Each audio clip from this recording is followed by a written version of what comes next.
अस्सलामुअलैकुम। बोल न्यूज में मैं हूं जवाद कमाल। मैं हूं आपके साथ रमशा साजिद। हेडलाइंस आप जान चुके हैं। बुलेटिन का आगाज करेंगे इस अहम खबर से। अवाम और फौज के दरमियान एक खास रिश्ता है। रियासत के इस्तेकाम और सियासत का आपस में गहरा ताल्लुक है।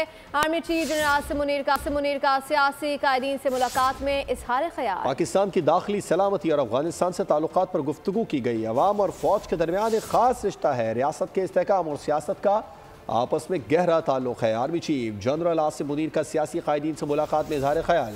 पाकिस्तान की दाखिली सलामती और अफगानिस्तान से ताल्लुकात पर गुफ्तगू की गई। हमारी पॉलिसी सिर्फ और सिर्फ पाकिस्तान है। अफगानिस्तान हमारा ब्रदर इस्लामी मुल्क है। पाकिस्तान हमेशा अफगानिस्तान से बेहतर ताल्लुकात का ख्वाहार रहा है। Army chief general Asim Munir की खैबर पख्तूनख्वा की सियासी क़यादत के साथ अहम नशिस्त। कहा, इंसान खता का पुतला है। हम सब गलतियां करते हैं। गलतियों को ना मानना और उनसे सबक ना सीखना उससे भी बड़ी गलती है। अवाम को यकीन दिलाया कि सूबे में कोई बड़े पैमाने पर ऑपरेशन नहीं किया जा रहा। ना फितनल खवारिज की पाकिस्तान के किसी इलाके में अमलदारी है। सिर्फ इंटेलिजेंस की बुनियाद पर टारगेटेड कार्रवाइयां की जा रही हैं। सुपह सालार ने सवाल उठाया, क्या फसाद फिल अर्ज़ अल्लाह के नज़दीक बड़ा गुनाह नहीं? रियासत के इस्तेहकाम और सियासत का आपस में गहरा ताल्लुक है। अमन के दुश्मनों के खिलाफ पाक फौज की कार्रवाइयाँ, दहशत गर्दी को जड़ से उखाड़ फेंकने का आज़म। खैबर पख्तूनख्वा में सिक्योरिटी फोर्सेज ने कामयाब ऑपरेशन के दौरान 8 खारजी दहशत गर्दों को जहन्नुम वासिल कर दिया। फोर्सेज ने 12 और 13 जनवरी को 2 मकामात पर ऑपरेशन किए। ISPR के मुताबिक टांक में खारजियों के इत्तला पर इंटेलिजेंस बेस्ड ऑपरेशन किया गया। इस दौरान 6 खारजी मारे गए। जिला खैबर की तीरा वादी में 2 खारजियों को ठिकाने लगा दिया गया। आला सिविल क़यादत ने फितनल खवारिज के खिलाफ ऑपरेशन में कामयाबी पर पाक फौज को खिराज तहसीन पेश किया। PIA की यूरोप के लिए परवाजें शुरू होना कामयाबी है। गुज़श्ता हुकूमत के एक वजीर की तकरीर के तबाहकुन नताइज हुए। वज़ीर आज़म शहबाज शरीफ की वफाकी काबीना के इजलास में गुफ्तगू। बोले कि शुक्र है जो बंदिशें लगीं वो ख़त्म हुई। बिजली सस्ती करने के लिए काम कर रहे हैं। मज़ीद बड़ी कंपनियों से कैपेसिटी चार्जेस के मामले पर बात चल रही है। ज़िला कुरम में हालात नॉर्मल हो रहे हैं। फितनल ख्वारिज के खिलाफ दिन रात कार्रवाइयाँ हो रही हैं और उम्मीद है कि इन कार्रवाइयों के नतीजे में फितनल ख्वारिज मुकम्मल तौर पर ख़त्म हो जाएंगी। PI की अल्हम्दुलिल्लाह परवाज़ें शुरू हो चुकी हैं। पेरिस पहला जहाज़ चंद दिन पहले गया था, तो एक बहुत बड़ी एक कामयाबी है। चंद साल पहले उस ज़माने की हुकूमत के जो वज़ीर हवाबाजी थे उन्होंने तकरीर की थी, उसके तबाहकुन नताइज हुए। PI के हवाले से जो बंदिशें लगीं तो अल्लाह का शुक्र है कि वो अब बंदिशें आहिस्ता आहिस्ता ख़त्म हो रही हैं। अब उम्मीद की जाती है कि इंग्लिस्तान भी हमारी फ़्लाइट जाएंगी। कुरम में अल्हम्दुलिल्लाह हालात नॉर्मल हो रहे हैं। आइंदा ये वाक़या दोबारा न होने की पूरी इंशाअल्लाह कोशिश करेंगे। फितनल खवारिज के ख़िलाफ़ जो अफ़वाज पाकिस्तान ने आर्मी चीफ़ की सरबराही में जो एक ऑपरेशन शुरू कर रखा है उसमें दिन रात कार्रवाइयाँ हो रही हैं। इंशाअल्लाह ये फितनल खवारिज हमेशा के लिए दम तोड़ जाएगा। वफाकी काबीना ने 16 IPPs के साथ टैरिफ रिव्यू की मंजूरी दे दी है। IPPs के साथ रजाकाराना तौर पर मुआहदों को असर नौ मुरतब किया जाएगा। नए मुआहदों से कौमी खजाने को अरबों रुपए की बचत होगी। वफाकी काबीना ने कौमी अक़लियत कमीशन एक्ट 2024 की मंजूरी दे दी।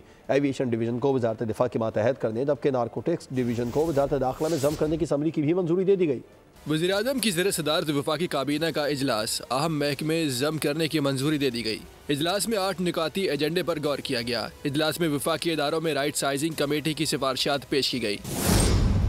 वफाकी काबीना ने एक IPP के साथ मुआहदा मनसूख करने की मंजूरी दी। 16 IPPs के साथ टैरिफ रिव्यू की मंजूरी भी दी गई। IPPs के साथ रजाकाराना तौर पर मुआहदों को असर नौ मुरतब किया जाएगा, जिससे कौमी खजाने की अरबों रुपए की बचत होगी। काबीना ने कौमी अक़लियत कमीशन एक्ट 2024 की मंजूरी दे दी। नारकोटिक्स डिवीजन को वजारत दाखिला में जम करने की मंजूरी भी दी गई। एविएशन डिवीजन को वजारत दिफा में जम करने की भी मंजूरी दी गई। तहरीक इंसाफ ने 3 साल तक पार्टी इलेक्शन नहीं कराए। इंतखाबी निशान छीने जाने की साजिश उन्होंने खुद तैयार की। एहसन इकबाल की सेनेट में तकरीर। बोले कि मईशत को दिवालिया करके IMF से माली खुद मुख्तारी दाव पर लगाने वाला मुआहदा किया गया था। तहरीक इंसाफ ने अपने दौर में मरदमशुमारी भी नहीं कराई। इन लोगों ने PIA को कई 100 अरब रुपए का नुकसान पहुँचाया। ये पाकिस्तान के मुजरिम हैं जिनकी वजह से यूरोप अमरीका में फ़िज़ाई पाबंदी लगी। कमीशन ने बारहा याद दहानी कराई जब ये हुकूमत में थे कि आप अपने पार्टी इलेक्शन कराएं। इन्होंने 3 सालों में अपने इलेक्शन नहीं कराए। अपने इंतखाबी निशान को छीने जाने के लिए अपनी साजिश खुद तैयार की।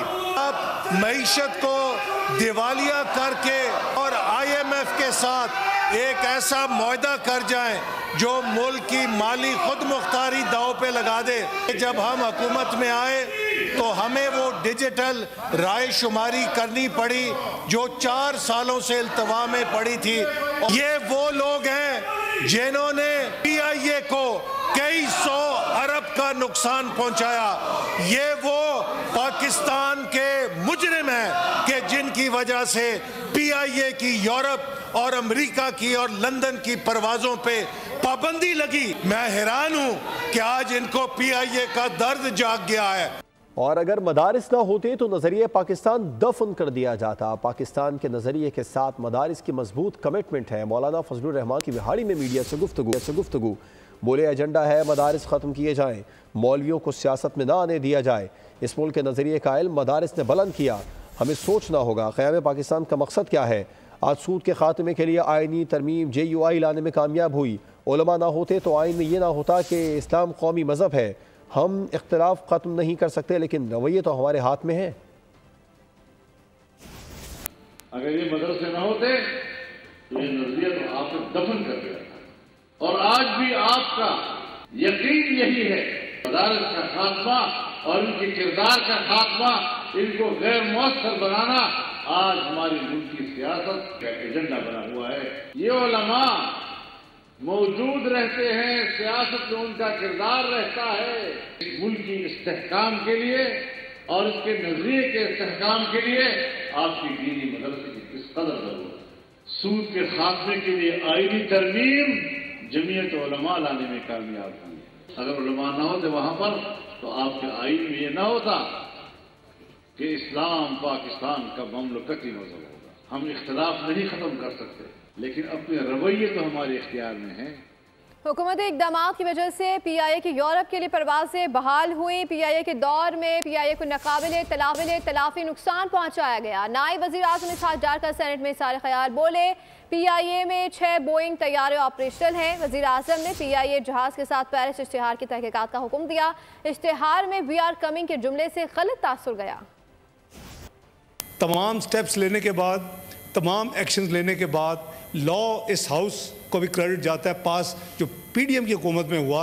उसके नतीजे में फिर इवेंचुअली यूरोपियन यूनियन ने इस बैन को लिफ्ट किया। पिछली हुकूमत के वज़ीर हवा बाजी जो थे सरवर खान साहब, जिसका मोहतरमा ने जिक्र भी किया, उनकी एक स्टेटमेंट से आपके तमाम यूरोप में, US में, आपके UK में, क्योंकि अब वो पार्ट ऑफ यूरोप नहीं है ब्रेक्जिट के बाद, तो PIA के जहाज़ ग्राउंड कर दिए गए। प्राइम मिनिस्टर ने इसके ऊपर इंक्वायरी एक ऑर्डर कर दी है कि ये जो ऐड है ये किसने ये कंसीव की है। स्टूपिडिटी जिसने भी की है उसकी बाकायदा इंक्वायरी हो रही है।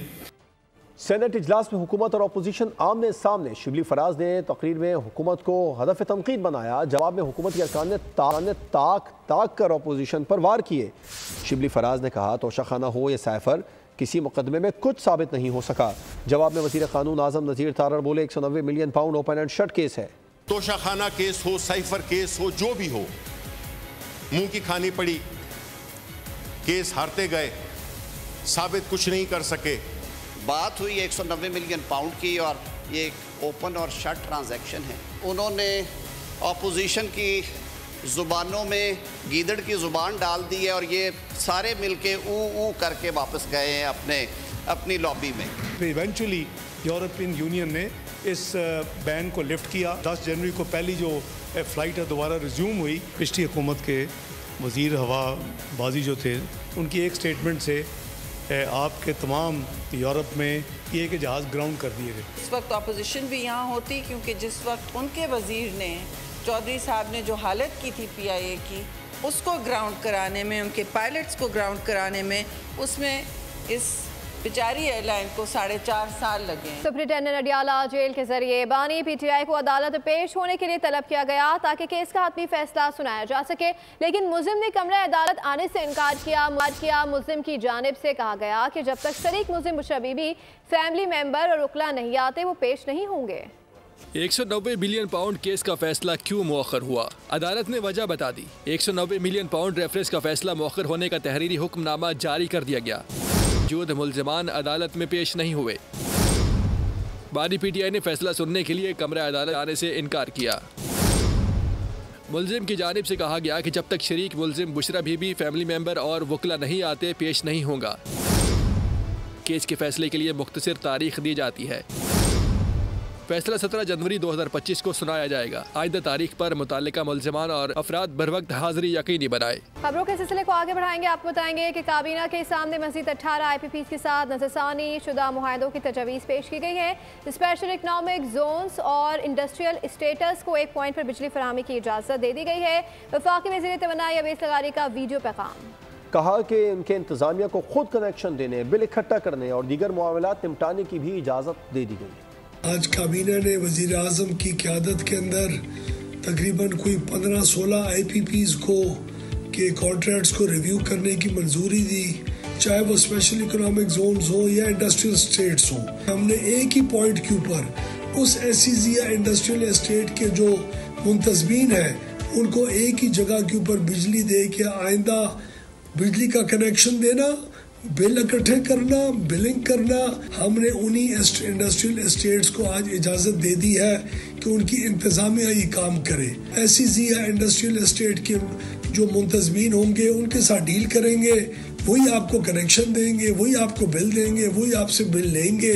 और शुक्रिया अदा करूँगा अपने तमाम उन ऑफिसर्स का और ख़ास तौर पर वज़ीर आज़म साहब का और SIFC का और आर्मी चीफ का, जिन्होंने हर मरहले में हमारी मदद की। जहेज की डिमांड करने वाले हो जाएं होशियार। जहेज के लेन देन पर पाबंदी के लिए कानून साजी शुरू कर दी गई है। कौमी असम्बली शर्मिला फारूकी की जानिब से बिल पेश कर दिया गया है। बिल के मुताबिक जहेज के लेन देन में मुलाविस 605 साल कैद और 2.5 लाख रुपए जुर्माना सुनाया जाएगा। मुलाविस शख्स को जहेज की मालियत की मसावी रकम बतौर जुर्माना आयद की जाए। जहेज का बिला वास्ता और बिल वास्ता मुतालबा करने वाले को 2 साल कैद होगी। बेटी की शादी के लिए जायदाद की पेशकश करना भी जुर्म करार। बांग्लादेश आर्म्ड फोर्सेस के PSO lieutenant general Kamrul Hasan का दौरा पाकिस्तान में GHQ रावलपिंडी आमद। Army chief general Asim Munir से मुलाकात। ISPR के मुताबिक मुलाकात में खित्ते की बदलती सिक्योरिटी सूरत हाल पर तबादला ख्याल किया गया। दिफाई ताउन को मजीद फ़रोग़ देने पर बातचीत हुई। लेफ्टिनेंट जनरल कमरुल हसन की chairman joint chiefs of staff committee से भी मुलाकात हुई। लेफ्टिनेंट जनरल कमरुल हसन ने दहशतगर्द जंग में मुसल्लह फौज की बेपनाह कुर्बानियों का एतराफ़ किया। हैग में कायम आलमी अदालत इंसाफ के सदर नवाब सलाम लबनान के नए वज़ीर आज़म के तौर पर नामजद हो गए हैं। 128 रुकनी पार्लियामेंट के 2/3 अरकान ने 71 साला जज को इस ओहदे के लिए नामजद किया गया है। अपडेट कर रहे हैं आपको इस हवाले से। ईवानी सदर के मुताबिक नवाब सलाम मंगल को लबनान वापस आएंगे। नवाब के चचा ने 1943 में लबनान को फ्रांस से आज़ादी दिलाने में मदद की और कई बार वज़ीर आज़म रहे। नवाब सलाम ने फ्रांस की साइंस पो यूनिवर्सिटी से सियासत में डॉक्टरेट और सोरबोन से तारीख में डॉक्टरेट और हार्वर्ड लॉ स्कूल से कानून में मास्टर की डिग्री हासिल की है। अमरीकी शहर लॉस एंजलिस की बात कर लेते हैं, जिसके जंगलात में लगी आग पर काबू न पाया जा सका है। आग बुझने के बजाय मजीद फैल रही है और अब तक 25 अफराद रुकमे अजल बन चुके हैं। लॉस एंजलिस के जंगलात में होलनाक आग पर काबू न पाया जा सका। तेज हवाओं की वजह से आग मजीद फैलने लगी। आग से झुलसकर 25 अफराद हलाक हो चुके हैं। 12,000 से ज्यादा घर, इमारतें और सैकड़ों गाड़ियाँ जलकर राख हो गयी हैं। 2 लाख से ज्यादा अफराद नकल मकानी पर मजबूर हैं। अमरीकी मीडिया के मुताबिक 12,000 से ज्यादा फायर फाइटर्स, 11,500 फायर इंजन, 60 तैयारे और 143 वाटर टैंकर आग बुझाने की कोशिशों में मसरूफ हैं। अब तक $2 अरब से ज्यादा का नुकसान हो चुका है। दूसरी जानिब लॉस एंजलिस से 100 किलोमीटर दूर वेंचुरा काउंटी में झाड़ियों में लगी आग फैल गई। आग से चंद घंटों में 5 एकड़ का रकबा जल गया। 75 फायर फाइटर्स आग पर काबू पाने की कोशिशों में मसरूफ हैं। दुनिया की कम उम्र तरीन IT माहिर अरफा करीम की आज 13वीं बरसी मनाई जा रही है। अरफा ने 9 बरस की उम्र में माइक्रोसॉफ्ट सर्टिफाइड प्रोफेशनल इम्तिहान पास करके इंफॉर्मेशन टेक्नोलॉजी की दुनिया में तहलका मचाया। पाकिस्तान की होनहार बेटी, दुनिया की कम उम्र तरीन IT माहिर अरफा करीम की बरसी।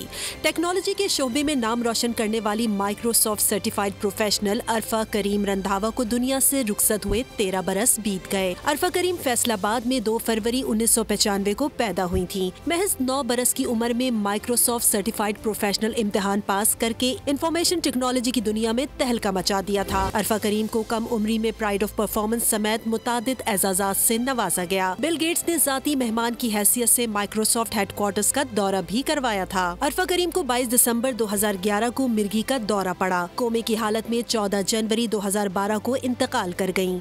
बेपनाह जहनी सलाहियतों की मालिक अरफा करीम का नाम आज भी जिंदा है। न्यूज बुलेटिन से फिलवक्त इतना है। मज़ीद बाखबर रहने के लिए विजिट कर सकते हैं हमारी वेबसाइट bonews.com। देखते रहिए।